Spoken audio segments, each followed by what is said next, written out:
Hozir O'zbekistonda qizlarga nisbatan o'g'il bolalar ko'p tug'ilyapti ekan. Hozir O'zbekiston aholisini 47,5% ayollar, 52,5% erkaklar tashkil qilyapti ekan. Hozir O'zbekistonda ayollarga nisbatan erkaklar 254,800 taga ko'p ekan. Bu degani nima degani? Bu degani 254,000 ta erkakka xotin yetmayapti degani. Battar bo'lsin degani. Bundan ko'p bo'lishi ham mumkin. Chunki ikkitadan olganlar bor. Oldin ota-bobolarimizning bitta xotini bo'lgan, 16 ta bolasi bo'lgan. Hozir 3 ta xotini bor, 2 ta bolasi bor.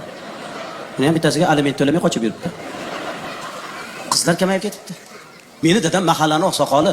Dadam aytayaptilar, 26 yoshdan oshgan bolalarga hech kim qizini bermayapti ekan hozir. Bolalar o'tirib qolyapti ekan.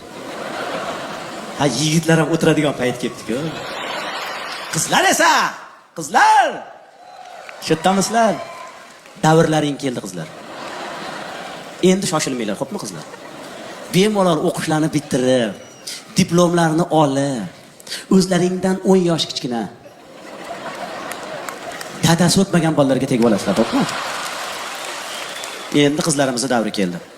Ayib o'zimizda, o'g'il bo'lsin, o'g'il tug'masa meni kim boqadi?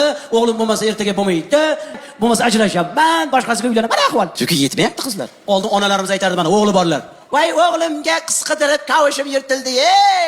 Hech ham qiz qidirganingiz uchun kavush yirtilmagan, qiz tanlaganingiz uchun yirtilgan.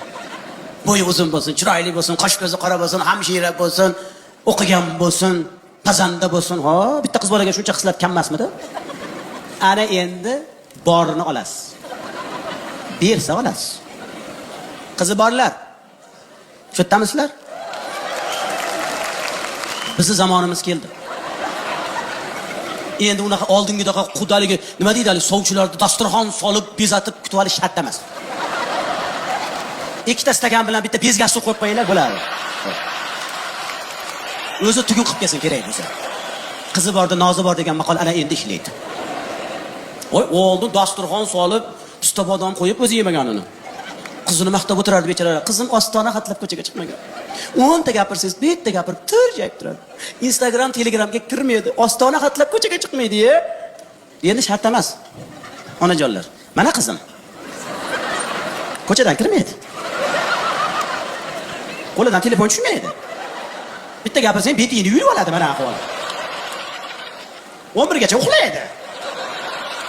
Siz yigit onasi ham boshqa iloji yo'q-da. Rosa mana shunaqasini qidirdim men. Rosa men bopakamman shu qiz. Menga bering shuni, o'g'lim ham aytdi-da, shunaqasidan topib keling dedi.